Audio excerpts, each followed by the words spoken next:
You are listening to the Life Coach School podcast with Brooke Castillo, episode number 411. Welcome to the Life Coach School podcast, where it's all about real clients, real problems, and real coaching. And now, your host, Master Coach Instructor, Brooke Castillo. Oh my gosh, we're all a little bit nervous today. It's a very big day. I'm not nervous, but some of my guests are nervous today. We are going to talk about so many cool things. We are going to talk about how to overcome what you have been taught in your childhood, through your socialization, through maybe cultural programming, through all of it. And I'm so excited today. I received an email. I'm just going to read you part of it from some of my coaches. Everyone on here is a certified coach. Yes. Yes. I'm just confirming. Yeah. Everyone's a certified coach. So I got this letter. It said, we're writing on behalf of the Asian Life Coach Collective. Our group represents LCS certified coaches identifying as Asian. We're so appreciative of the inclusive approach that LCS has taken to diversity, promoting and celebrating differences as coaches show up to serve their communities. Featuring Asian coaches on your podcast would inspire listeners, whether or not they identify as Asian, to become scholars or potentially join the Life Coach certification program. So when I read this initially, I was like, how can we do this in a way that everyone can really learn something positive? And that the email goes on and it's great. And one of the things it says is we believe our Asian cultural and patriarchal programming can only be addressed by giving our clients a safe space to be heard and permission to trust themselves. And so we're going to talk about it. Like I have a panel of Asian coaches. We're going to talk about it from their perspective.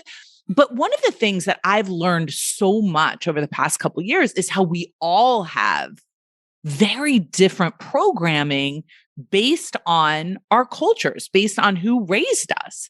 And I think for me, I hadn't recognized like how profound those differences are.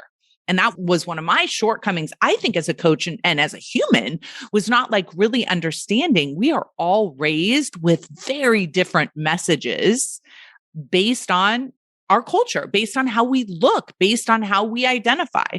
And so I'm excited to talk to you all and understand what your experience is like as someone who identifies as Asian, but also to apply it to me and be like, oh, was I taught that same thing or was I taught something different? And we can have a discussion about how maybe that impacted me in a different way versus you all. So I'm excited to get started. I'm just going to call on you and we're just going to start chatting. And you know me, I'll interrupt a lot and ask lots of questions, and we're going to have an amazing conversation.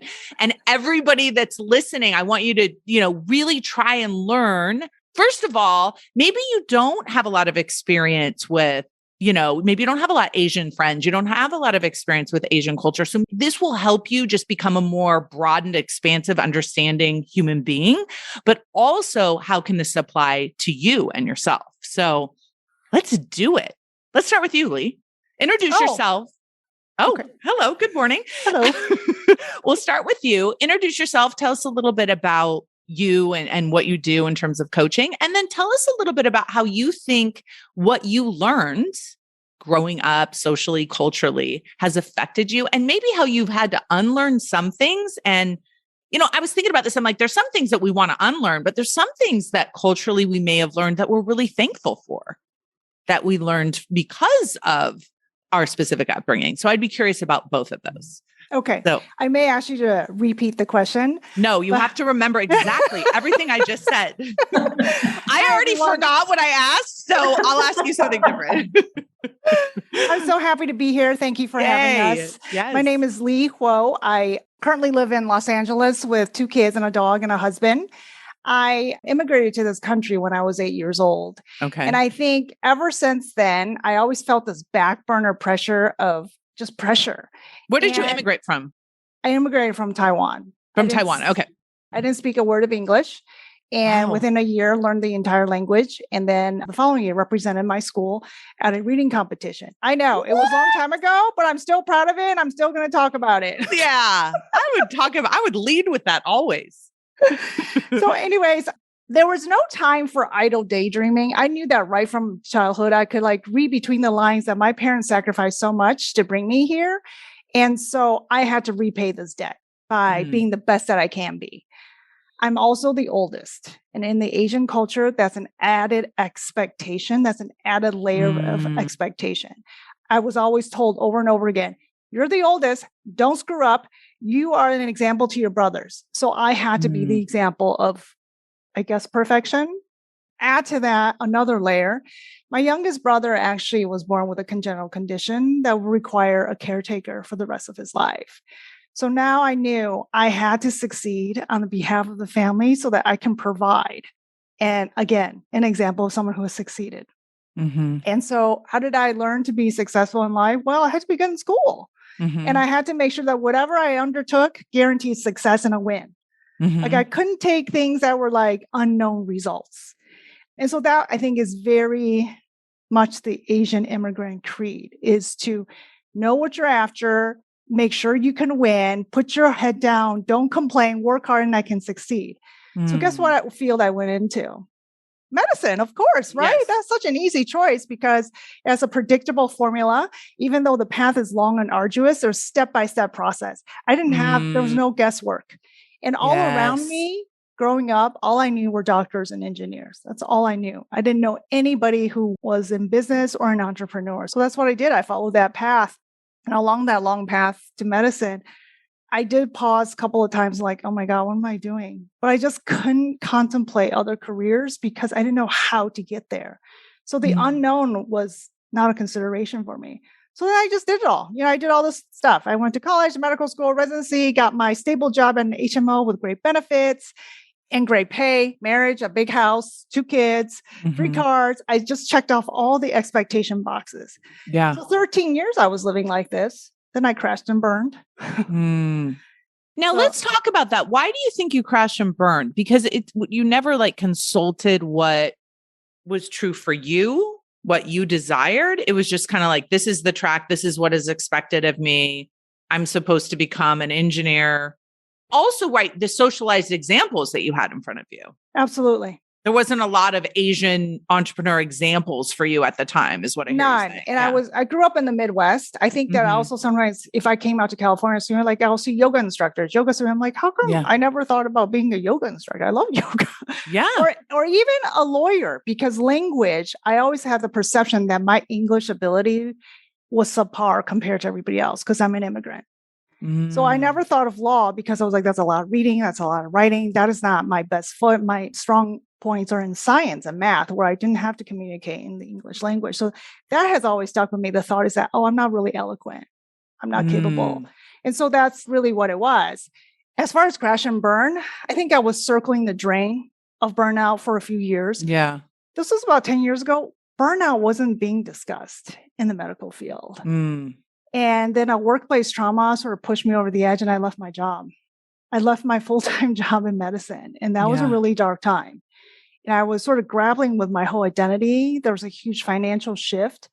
And I realized that I was lost for those 4 years. But then I found you 2 years ago. As you know, quite a few physicians have become life coaches and recommended that I listen to your podcast. So I did that and registered for Scholars right away. And then within 2 months, knew that I wanted to be certified.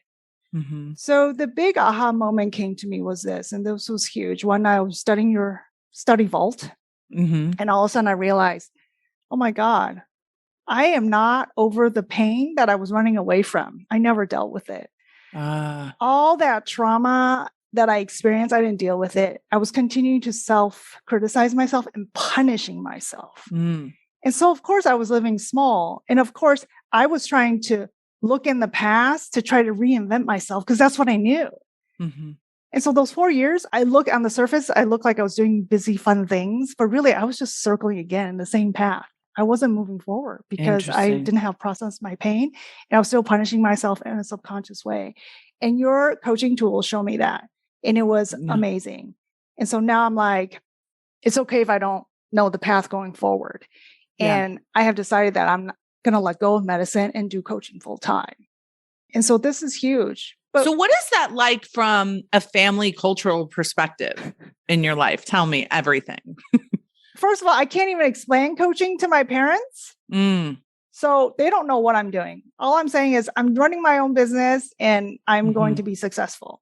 that's pretty much it. Even I think friends and family are still grappling with the whole idea of what is coaching? Wait, you're a doctor and you're going to not practice to be a coach? Like, what is that? Yeah, that's legit. What's really amusing to me is this.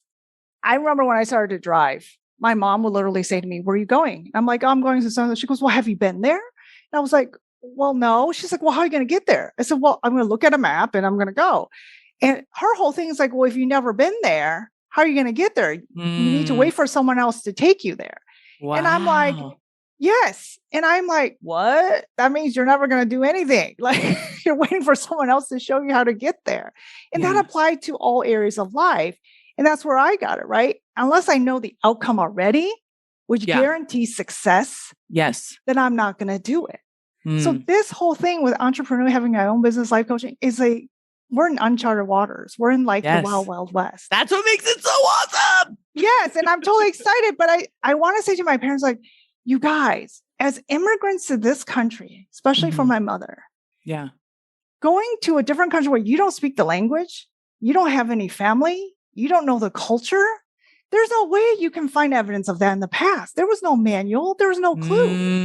And yet you took the biggest risk. And immigrated here to give us a better life, right? The dream is a better life. That is so interesting. That is so well said, right? It's like, that is that entrepreneurial spirit. That is that I will chase my dream and go after it, right? That wasn't predictable. That wasn't guaranteed, right? Very interesting. I mean, she didn't even drive a car. Right. So now you come to this country, you have to figure out how to maneuver. You figure it out. Yeah. And you have kids that are dependent on you and you're trying to advocate for your kids, but you don't know how to because you don't even speak the language. Amazing. All of it is a huge risk. And all of it is moving into a future that you have no evidence of the roadmap from your past. And so that's sort of where I'm really embodying this and really trying to change. And I am changing. I have changed. And setting such an amazing example. So tell us what type of coaching you do. So I empower female healthcare professionals to prioritize themselves and to create time for self-care and self-discovery. I love it. So what I find is a lot of women, once you get to a certain level of accomplishment, right? You got your job, you got your career, you're married, you have kids, you have the dog, you have the big house. And then we stop dreaming. And yet we feel stagnant. We feel stagnant by the rinse and repeat pattern that you always talk about. Yeah.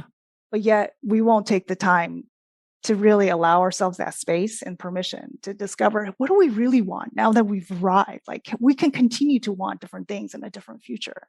It's so good. And especially if you were raised with your head down and that not being an opportunity and that not being an option, hey, consider what, you want to do and why, then you have to take a pause and be like, okay. So if you are a health professional and you want a life coach, how can they find you? They can follow me on Instagram at Coaching with Lee, or they can. And that's L-I, Coaching with Lee, L-I. Yes. Yeah. I have a website too, www.coachingwithlee.com. Coachingwithlee.com. Awesome. Yes. Okay. Let's go. Is it Chow?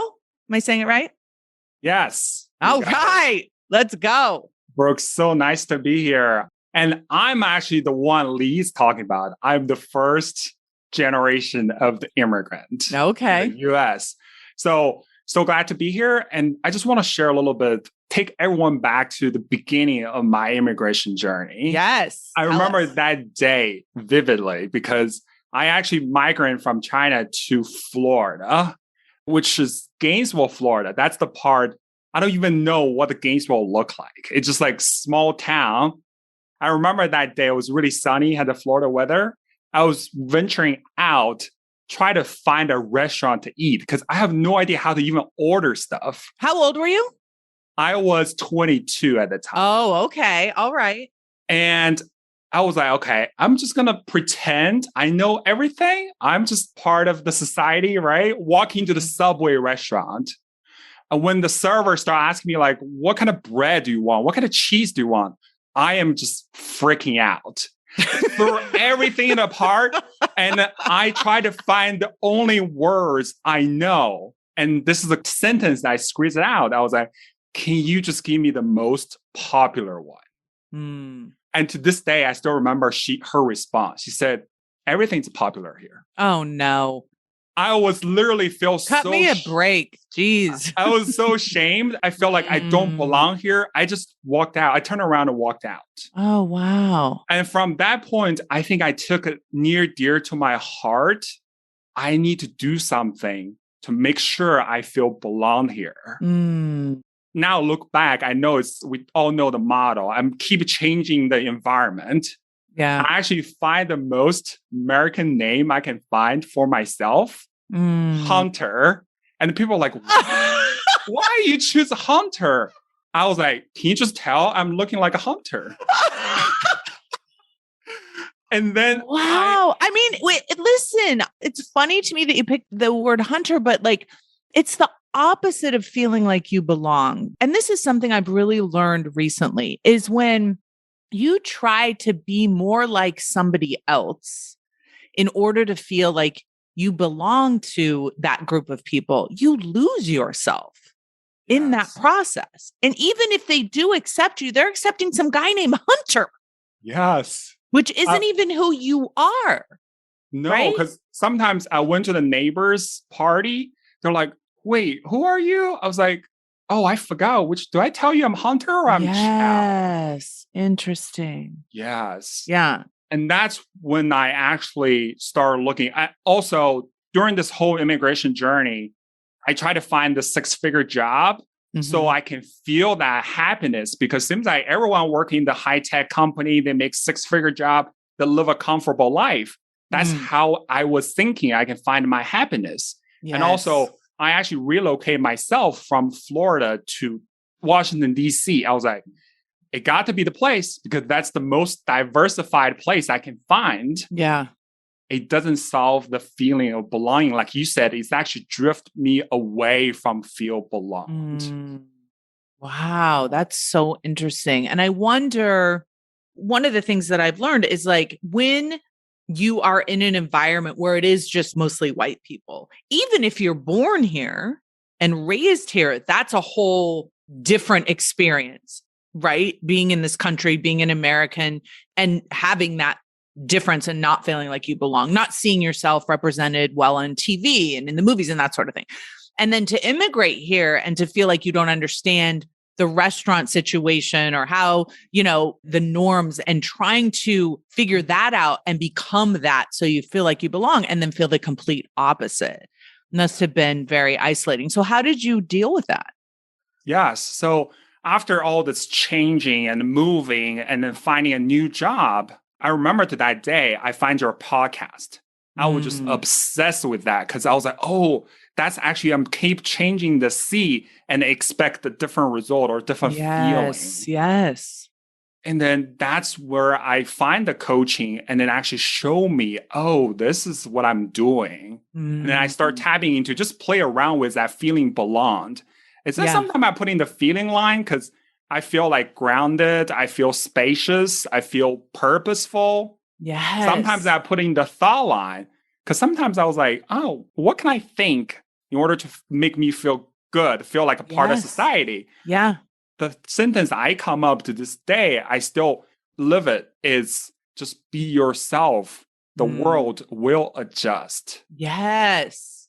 And we want you to be yourself. We got enough of this, right? It's like, I used to try to go in and like be like everybody else, but everyone else was being everybody else. Yeah. It's like I would go into these rooms with all these dudes and I was like trying to be a bro. I was trying to be like, what they needed was a woman in that room. Right. And I showed up and was like trying to be like them. And now I show up and I'm like, this is what we got here. This is who I am. And it's so much more interesting. Yes. Right. So much more interesting to have you be who you are and to have us experience that as belonging because we understand each other's differences. So, for example, if you're trying to be someone that you're not, I'll never understand you. Right? I'll never understand what it's like to be you in this world, which is what is much more interesting. Right? You telling your story is fascinating to me. What has it been like for you? I don't want you to be the same. And I used to make this huge mistake, is feeling like we're all the same, therefore we all belong, which perpetuated, you being hunter, right? You're like, you're perpetuating my belief system that, look, we're all the same. And really, like, it seems so obvious to me now, but me not understanding how we're different. See, I felt like understanding how we were different would make us separate. And it's the opposite. Understanding how we're different makes us feel like we belong to each other. Yeah. It's so good. So what have you unlearned? So I think the biggest part for me is grew up in China.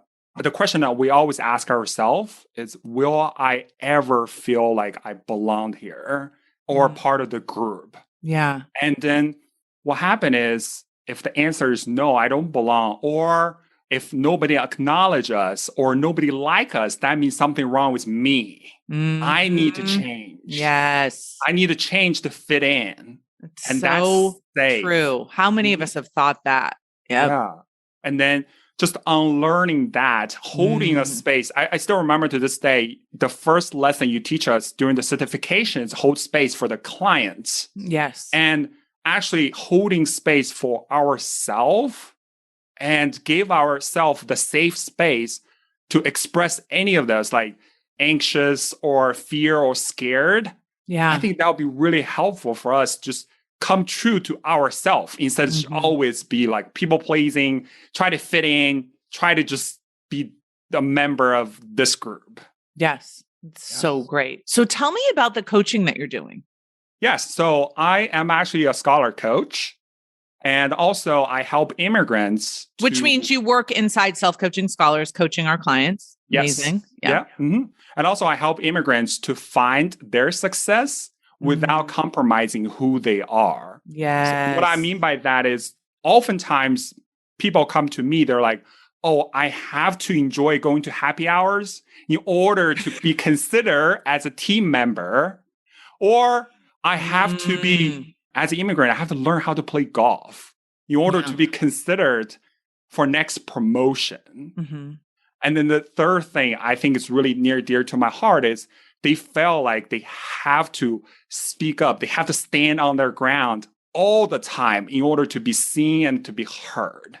So I help them to just see what they truly want and go after it. That's really interesting, actually. That's beautiful how you're representing yourself and your company.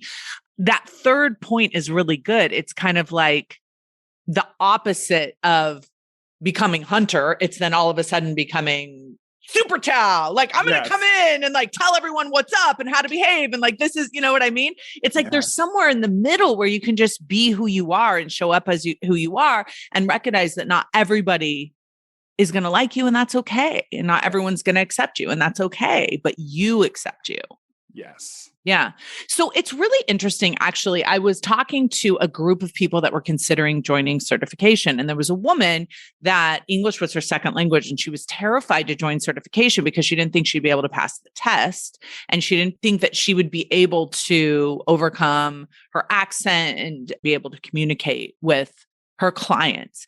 And from my perspective, my feedback to her was, I don't think that that's the least of anything that you should be worried about. I think that those things are all doable. What would you say to her based on your experience? Yeah, I think back to what we talk about. Yeah. Like between hunter and Chow, there's actually a lot of space between. And actually, when I accept myself, because before I was always thinking I have to have a perfect English in order to be considered American. Yeah. Now, when I accept my accent, accept who I am, I'm actually can go after my dream, even with broken English. Yes. Because it's so much better. It's, I don't know, just people being who they are is so awesome, right? It's what I love about this experience. And what's the alternative? Yeah. Hiding? Not showing up? Right? I love the example that you're setting. How can people find you? Yes, people can find me on Instagram by searching ISELF coaching, or they can find me on my website, the Chow Sun, sun.com. That's his name. The Chow Sun. Let's go. All right. That's awesome. It's so awesome to meet you. I love it. Okay. Let's go to you. Rae. Am I saying that correctly? Yes. Okay. Rae, let's go. Welcome. Hi, Brooke. Hi. It's a great honor to be on your podcast. You might not remember me. I dare you. My official name is Rae Hong-Tai. I actually dare myself and ask you if I can translate How to Feel Better booklet. Oh, yes. In 2019. All right. And I was vaguely a new remembering scholar. You were a new scholar. Okay. Yeah. Yeah. And I remember it was about self-confidence. And I was working on self-confidence because I was always shy, very quiet. I never spoke in classes. Teachers' comments always, oh, Rae Hong is very quiet, is very shy, and, all that. But the self-confidence, because I need to dare each day. We need to dare. The day. Yeah. The first day I dare myself to write your email, say, these are the reasons you should hire me to translate your booklet. Yeah. I love the deal there, and you pay me after I finish translations. Yes. So that's amazing. That's amazing. So tell us a little bit about your experience. So I came from Taiwan for my graduate school, came here. I live in Maryland with my husband, empty nest. And I have 2 kids, 26 and 29 years old, son and daughter. And because I'm an educator, I actually retired. I met my impossible goal in 2020, got hired by the life coach school as a scholars coach. Yes, you did. And I love it. Then I got to retire early because I was a school library media specialist. I love to read and I had my dream job. But in 2019, I felt stuck because I kind of lose my passion and enthusiasm about teaching. And then Chow told me about your podcast. I got hooked. And I was also obsessed with all the episodes, one after the other, and then become scholar. And I actually enroll in CCP before Chow. Uh-oh. What's happening? And now I'm in the master coach training. Yes. Congrats. Good for you. That's no joke. And I started the Asian coach group. I was the one sent you the letter, but the letter actually we did is a group effort. Yes. And now we have about 70, 80, I think it's near 80 members. What? And I'm also a co-chair, affinity group. Yeah. One of the co-chairs for Asian group. I love that. That's so great. And I just started a new podcast. What's it called? Asian Life Coach Collective. Asian Life Coach Collective. I love it. What do you talk about on the podcast? So each episode, I invite actually Chow, Lee, Pyle. They were my guests. Perfect. And every episode, there's a topic. And then we share useful concepts because I believe Asians, we need to unlearn a lot of beliefs. Like I used to believe I'm not a leader. Oh. And Katie told me during one of the quarterly reviews, she said, Rae, you are a leader. And you can be CCP instructor, you can be guest speaker, you can be this and that. And I say, my English is not perfect yet. And Katie said, okay, wait until your brain is ready. I love you, Katie. Katie's in charge of all of our instructors. She didn't say, wait until your English is perfect. She said, wait until your brain is ready. God, I love you, Katie. Perfect. Because I was told by many people, I shy away from like being a principal position. And I say, okay, I can be assistant principal, but don't tell me to be the principal because I'm going to decide I'm going to leave. And I did. And then I belonged to a charity organization 26 years. And they said, can you be the CEO? I say, no, I don't want to be the leader. So I left. Then I just run a different program. So wait, let's talk about that for a minute, because I know for sure you're not alone in that. There's so many people listening that would express that same. How much of this has to do with your English? How much of this has to do with your culture upbringing, with being a woman? Like, tell me where you think that came from. I think being women, because my parents were very poor. So I actually grew up practically. I did my homework. I prepared exams. It's in the market because they sold vegetables. Okay. And I prepare I remember I memorized English vocabularies on the bus. I went to evening school for high school for my college. And when I had my diploma, I show it to my dad, who didn't really have a lot of education, only 3 years of education. And he asked me, what is this for? I said, it's my diploma. I finished my high school. And he said, can you be a secretary? Can you be a this and that? I said, no. I said, I can go to college. He didn't want me to go to college. He think I should just help because I helped the family since I was second grade. Yeah. And also, I just didn't think I was smart. And I didn't believe, because I always believe other people are better than me. I'm not good enough. And so it took me quite a while until more people telling me that you are good at this, you are good at that. My principal, I was in a middle school as a school library media specialist. She actually looked at my portfolio. She said, Rae, do you want to be a principal, go through administration program? I say, no, I don't want it. Yeah. That's so somehow fascinating. I believe it need to be perfect. Yeah. And I need to work hard to be perfect. And I would never be perfect. Nobody wants you to be perfect, Rae. Perfect people are boring. I know.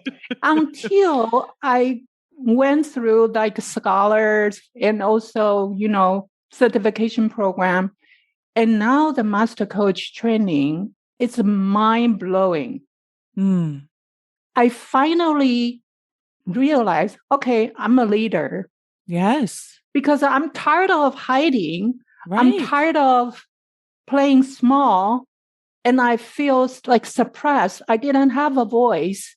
And I didn't think I have voice. But I had so many opinions. And now we can hear them, which is beautiful. Yeah. What an example you are. Thank you. And I remember one day I coached Am, a scholar session, and I didn't have anyone after her. So we talked about it would be great if we can start an Asian coach group. And so we started the group, and I felt this is what we have. Because before, I couldn't find anyone Asian coaches when I started in 2019. I couldn't find, I type in Taiwanese, I type in Chinese, and only one, Charlene Lin, I only found her and I connected with her. But now we have 70, 80 Asian coaches. It's so amazing. So it makes me so happy. I'm so proud of you all for starting this group and for having the courage to do that and for asking me to be on the podcast. I mean, this is extraordinary. And I think for so many people listening that are making, this woman that wasn't going to sign up for CCP because she was afraid that she wouldn't pass the test because English was a second language. I told Stephanie, I said, if that's a reason why someone isn't signing up for certification, we are not doing our job. We are not doing a good enough job of asking people to come in. Of course, if English is, we will do what we can because we need more representation out there of someone that would feel comfortable with you coaching them that may not feel comfortable with me coaching them. Yeah. Right? That is our work. That is my work. That's what I have been really dedicated to these past 2 years. So thank you for showing me how it's done. That is such a beautiful example. So if someone wants to get coached by you, they can go to Scholars or they can find you where? I don't coach. I'm a mentor.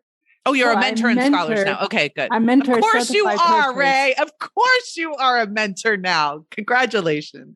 Thank you. Amazing. You're mentoring in Scholars. You don't have a URL where people can find you. Do you have like an Instagram or? I do. Okay. I have Instagram, Rae Hong-Tai Coaching, RAETSAI coaching.com. Okay. I also have a website, Rae Hong-Tai Coaching. Okay. And I empower Asian women. I want to help them to find love, self-confidence, and compassion and feel grounded. Beautiful. Yeah. Perfect. So that's RAETSAI coaching.com.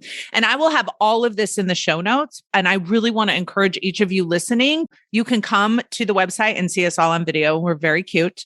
And you can also get the URLs to go and see their businesses and be inspired by them, be inspired by their journeys and what they've created. And Brooke, can I add one more note? Yes. Because for the Master Coach training, I created a podcast this year.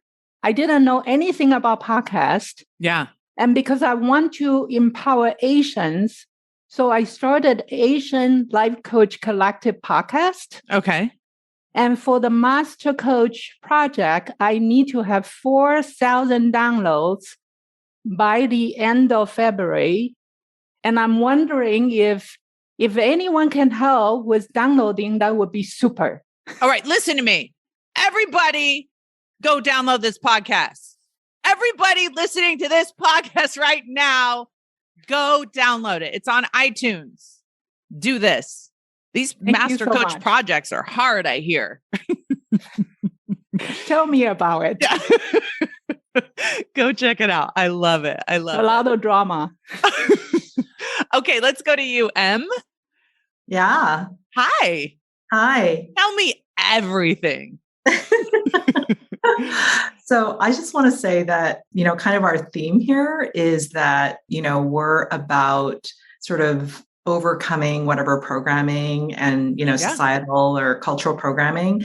And one of the huge things that hasn't been talked about really much so far is that all of the people that you've talked to and Asians in general, have this cultural programming around just even talking about feelings is kind of a no-no. It's like a big cultural stigma against showing any kind of emotion is considered to be a weakness or a vulnerability. Why is that? Tell me more about that. It has a lot to do with this concept of face, which is where you have a certain, appearance, you have a certain kind of persona that you are, right? And so it's kind of what Brené Brown calls the armor, right?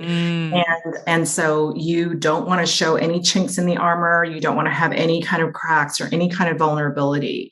And when you have emotion, then you are actually being weak, you're not showing strong, stoic kind of front.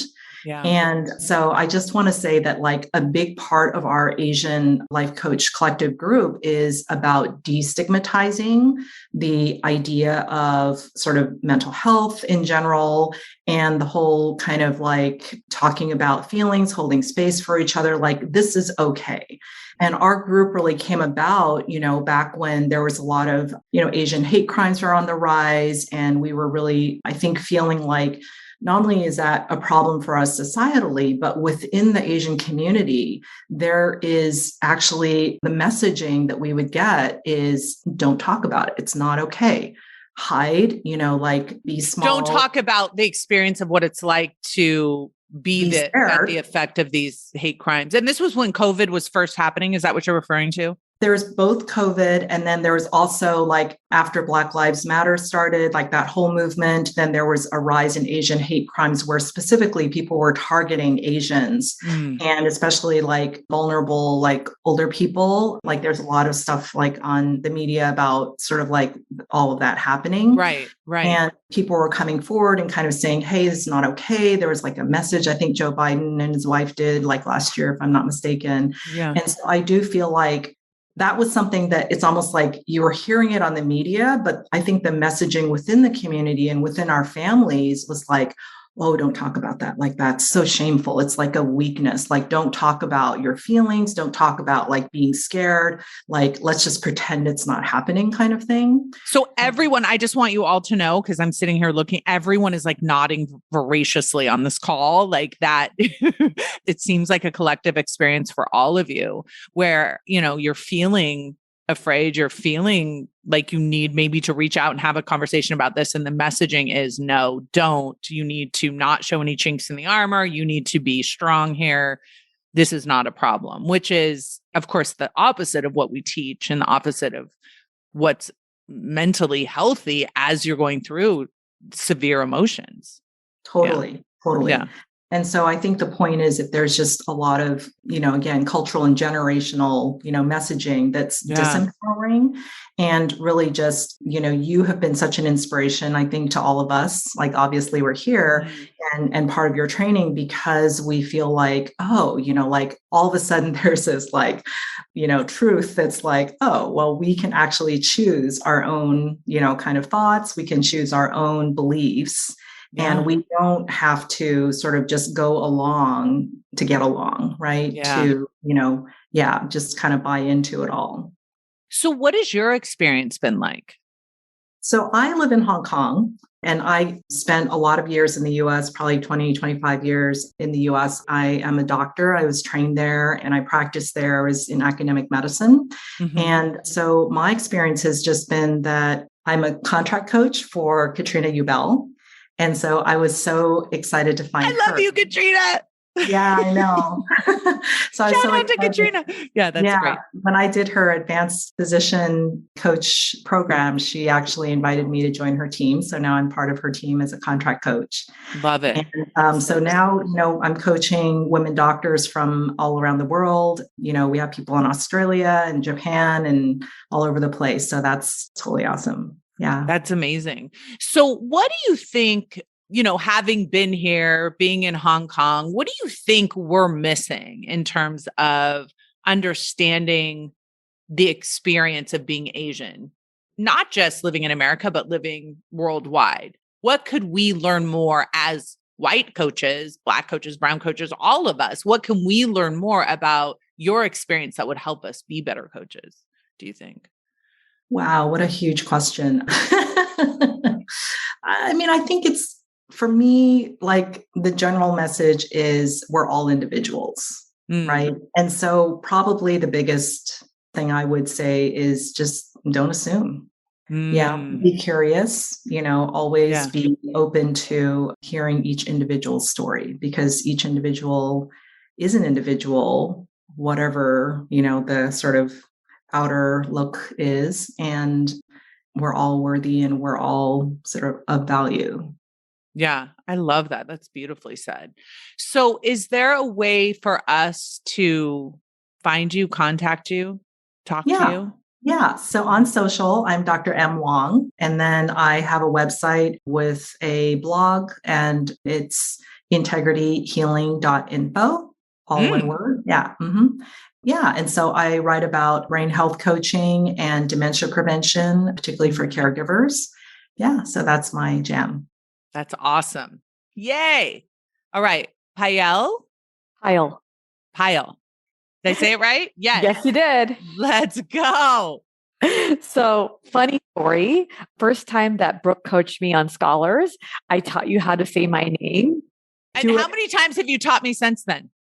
That was really the only time. Okay. Because after that, like, you're on it. You're like, I want to know it. Like, even after becoming a coach and you coached me like live a couple of times, you're like, Pyle? Yeah. And then now I just messed it up live on the podcast. Darn it. Yeah, I love that you did that because it lets me tell this story. Yeah. That I was courageous enough to tell Brooke Castillo how to say my name. Yeah. As you should. This is actually interesting. Let's talk about this for a minute, Pyle, because I think that sometimes we get intimidated because we don't know how to say someone's name, right? We don't know how to say it. So we just don't, right? So we just don't ask. We're afraid to ask and clarify. And this happens to me with the last name Castillo, people calling me Castillo.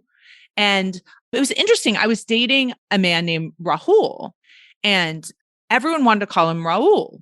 And I had this experience with him of like hearing everyone say his name wrong and him not correcting them. And I asked him one day, I said, what is that like to have so many people getting your name wrong throughout your day? That must be like challenging emotionally. And it's like he hadn't thought about it. But to me, it was bothering me, and it wasn't even my name. I was like correcting, and then you correct him and then they get it wrong. And listen, I understand compassionately that his name was hard for people to remember and hard to say, and that's fine. But we're all going to work on this together and correct each other for as long. I mean, even my best friend, I was like correcting her. This is his name. This is how you say it. I do think it matters. Yep. A lot. And to say, no, this is my name and this is how you say it. And not in a shaming you're saying it wrong kind of way, but in a, I'm going to help correct it as many times as I need to until we get it right. And I think that it really seems like a little thing, but it's a big thing.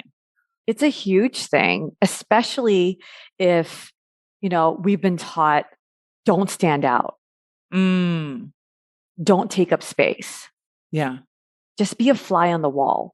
And so for 20 something years, everyone called me Payal. Payal, which makes sense because I never corrected them. Oh, right. My best friends from like high school, I never corrected them. Why not? Because you just don't want to stand out. You didn't want to be confrontational. I didn't want to make it a big deal. I didn't want to bother anyone with me, little old me. But I think too, as I'm thinking about this, as someone that has a harder time with remembering people's names and with pronouncing them correctly, I think that one of the reasons why, we maybe don't want to correct other people is we don't want them to feel badly that they've said it wrong. Right. And so I think that in our effort to protect them, it's almost like we're creating even a more shameful situation. Because had I been calling you the wrong name for all this time, and then you told me that I was calling you the wrong, I would be mortified. Yes.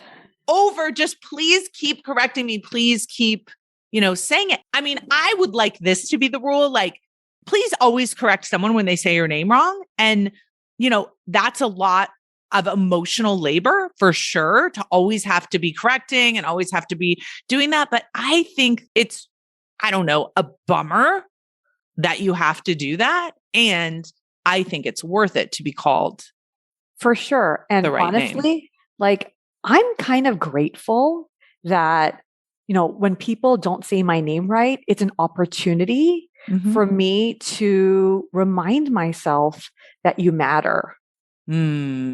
You belong, right? And you're more than enough. So you don't have to justify having to correct someone. That's okay. Yeah. And if they can't remember, like for me, like me not being able to remember how to pronounce the name has nothing to do with you. It has to do with me. And it matters to me that I say it properly. And I think that's true for everyone listening, is like paying attention and please correct me if I'm not saying your name right. Please, I want to make sure that I'm saying it right. I want to make sure I keep saying it right. If I don't say it right, please correct me again. Like giving people permission for that, I think is important. And I would be really curious. One of the things my diversity coach talked about with us, and I'd be curious, like what her thoughts would be on this, but telling like the history of your name and like where your name comes from and what your experience is with your name. We did like all of our employees, and it was so interesting that like how important your name actually is, and to be able to hear it. And you don't want people not saying it because they don't know how to say it properly. So I appreciate us having this conversation. I know. It's so fun. Actually, it's perfect, right? Like that this is how, because every other time you've said it right. And this is my journey in this coaching. And I'm so glad you didn't change your name to Hunter.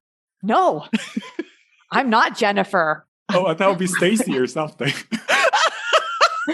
Right? And I know that happens a lot because I have friends and, salons that I go to where the woman is telling me her name is Janet. I'm like, your name is not Janet. And it's like, well, I want it to be easy for you to say my name. So I changed my name to be something that you would be more comfortable with, which I think is, it's kind of like what we were saying earlier. It's like the opposite of really connecting and getting to know each other. So for sure. Great. Yeah. So tell me your story. Tell me all about it. All about it. Yeah. So I was born and brought up in Los Angeles. So I think my story is a little bit different where, I didn't have a coming here story. I was born here and my parents did all the things to get us here to the land of choice and freedom. Where were your parents from? India. Okay. Yeah. And I'm so grateful to, represent my South Asian community because Asian is a very broad term. Yeah. And when Rae started our group, that was one of the big things we talked about is there's so many languages. Yeah. Right? Even in the South Asian community, like even in India, there's 26 dialects. So we can't even speak to each other in any language other than maybe English. That's so fascinating, right? Interesting. Yeah. So like from my, I would say naive, ignorant perspective, I was like, well, we have that Asian collective. Are we going to have an Indian collective too? And Erica was like explaining to me, no, because India is Asia, they'll be in the same collective. And I was like, what? I really had to have that broken down for me. So listen, I have no shame admitting all my ignorance because I know that I am not alone in this. No. And so learning about that. So what is that like for you? Does that feel right? Does it feel different? Yeah. Tell me. I think, initially, when we were talking about wanting to bring this to you, and there was a lot of hesitation with let's wait till we're ready. And I feel you got to be perfect, Rae. You got to tell them. And I think that's part of the culture, right? Let's make sure it's all ready. Let's make sure Brooke's going to like this. And I feel like if I believe that story, I'd be living what I've been doing in my last 40 years. Yeah. And that's done now, right? So I love that experience. It was nice, but I want to take up space. And I had this analogy in my head. In Asia, we all use different spices in our cooking. And so can we look at it yes, the spices are different sometimes, but it all creates this spice in our life that we can all share. And it's unified because we're wanting to bring that into our life. And so I kind of told Rae this. I said, now is the right time. But let me ask you this from my ignorant perspective too. I think there's something to there being an Asian collective and understanding that there are differences. And I really want to understand what those differences are. What's it like to be from Taiwan versus being from China versus being from India, and not grouping it all together and assuming that it's all the same thing and that there is no difference, but also understanding that there is a common experience, right? And so that, I think that's what I'm asking you. How is that for you being from India versus Taiwan or China? What is that experience like for you? Yeah, I see what you're saying. So I feel like there are some similarities where we talk about our hesitation to take up space and kind of speak up. Yeah.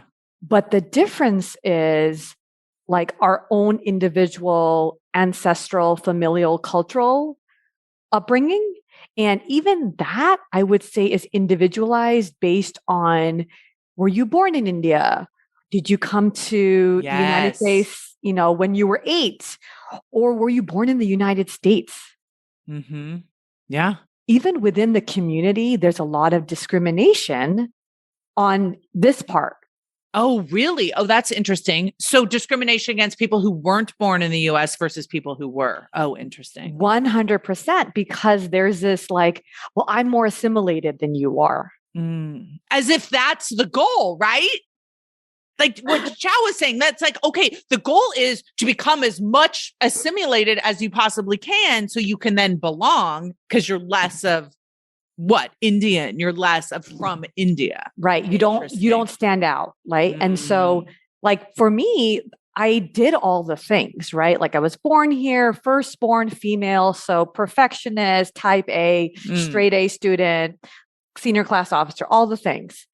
And the goal was check everything off the list so that you can live a comfortable life.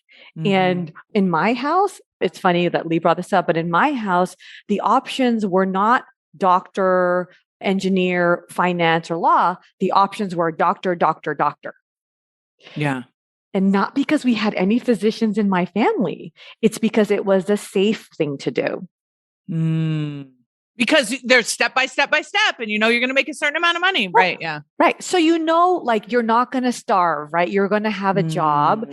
One time my mom said to me, she's like, no matter what, with your education, no one can take it from you. So you can go anywhere. You can go to a small remote village and they'll pay you in oranges.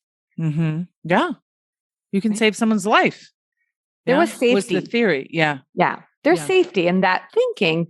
But thinking like that is what led me to playing it safe in my relationships and in my marriage and accepting things that the way they were. Like, you know, one of the theories that I kind of understood later was like love was conditional. And based on success, based on like honoring the family. What was that based on?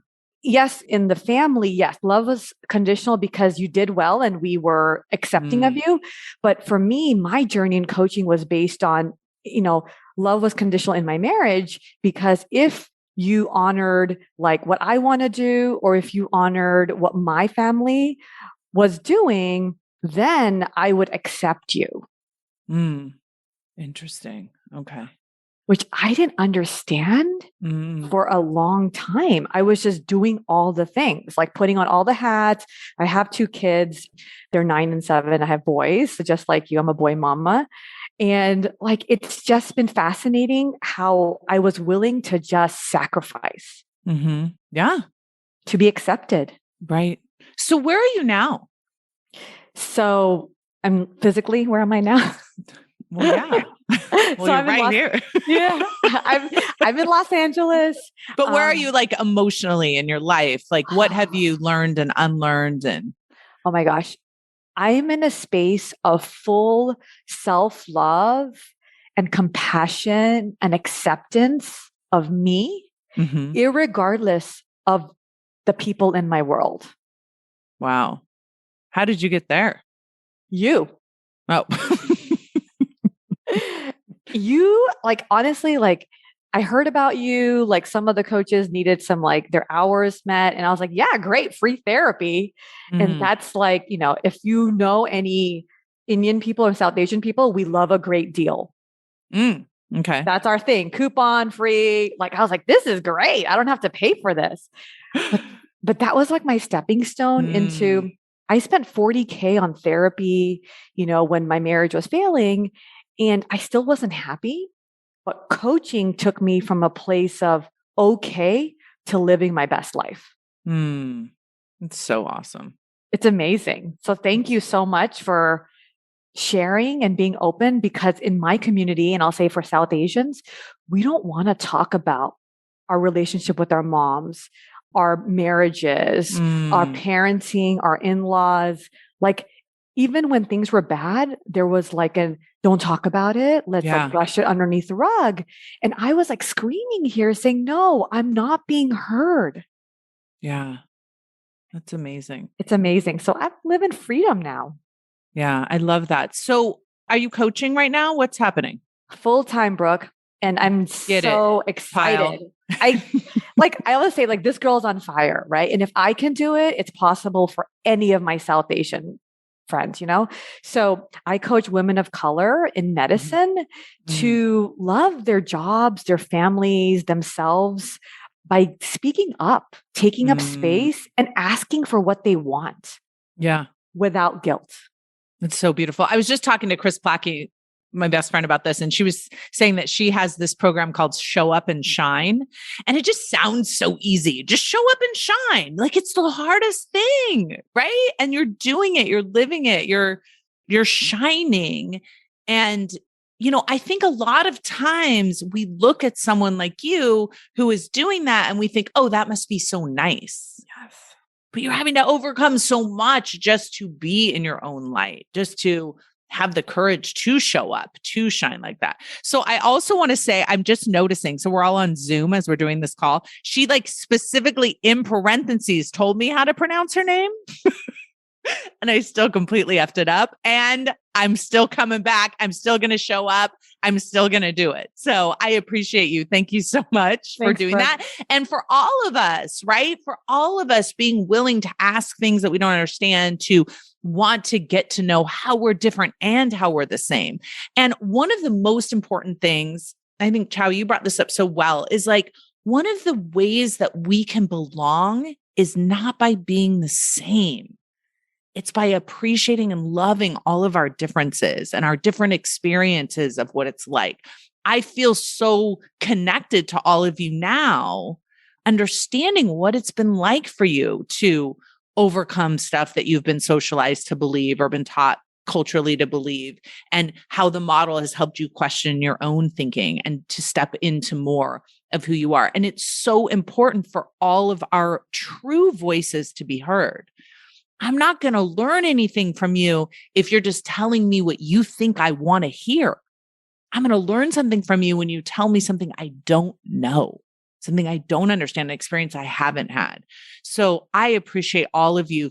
Listen, it is not easy to step out of your childhood brain programming. It is not easy to step outside social conditioning. It's not easy to be different. Right? That's literally in our brains. This isn't even just a cultural thing. In our brains, survival is to be part of the group. So for all of you to kind of step out and say, listen, I'm different. This is who I am. This is what matters. And I'm not going to try and be perfect for you. I'm just going to be perfectly me. That is so inspiring. So you want to say something? What do you have, Pyle? Tell me everything. I didn't get to share how to find me. Oh no, we're for sure going to share that. Okay. We're not done with you. I thought you were right. She's like, don't wrap it up. Don't wrap it up. People need to hear. Listen. This is so important. She's like, I'm speaking up for myself. I want to be heard. I want people to find me. Yes, don't worry. No, this is exactly what I'm saying is I think for us to be able to say, wait, this is who I really am. Right. And for you to correct and to say no and to say yes and to show up truly in your own honesty is so powerful. How can we find you, Pyle? Come on. Well, since what are you waiting for? Tell us. Since you're asking, I'll tell you. So I also have a podcast called Live Awakened for women of color in medicine. And I started it on my 40th birthday as a present to myself. Mm-hmm. So go me. And then on Instagram, I'm at Pyle Ghyal MD, PAYALGHAYAL. And then on MD. Yeah. Yes. And then my website is just pyleghyal.com. I love it. So just briefly, what do your clients, women of color in medicine, what do they struggle with that maybe I don't know about? Enlighten me a little bit. So they feel stuck, but they feel ashamed that they feel stuck. Mm. Because how can you say you're stuck if you have everything that's on paper? It looks good. Yeah. Right. You have the job, you have the dual physician household, the marriage, the kids, the house, the Tesla. I mean, that should solve everything. Right. And you're thin, and you have everything. Yeah. You have your Peloton. Yeah. So then how can you say that you're not happy? How can you say you feel stuck? Mm-hmm. How dare you? Tell me how that might be different for a woman of color versus a white woman. Because your family sacrificed to come here and you should be grateful for this. Yeah. As opposed to, we've been here for 7-8 generations. Yeah. So it's not an issue. But here it's like my parents work 2 jobs. My parents clean bathrooms, on a regular basis to put me through college. Yeah. And because of that, you've had this opportunity to be able to be so successful, and you are so successful, and we're so proud of you. And now you're going to do what? Be a Complain? life coach.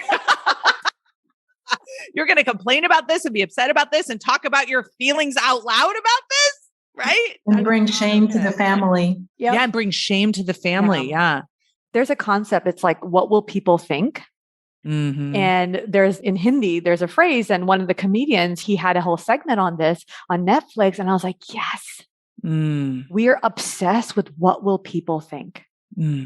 But we never ask, what do I think? Yes. Yes. Yeah. Lee. I was just going to add, I resonate with all of this, but one of the biggest things is when I became quote unquote successful, there was an expectation in the family to give a monthly allowance.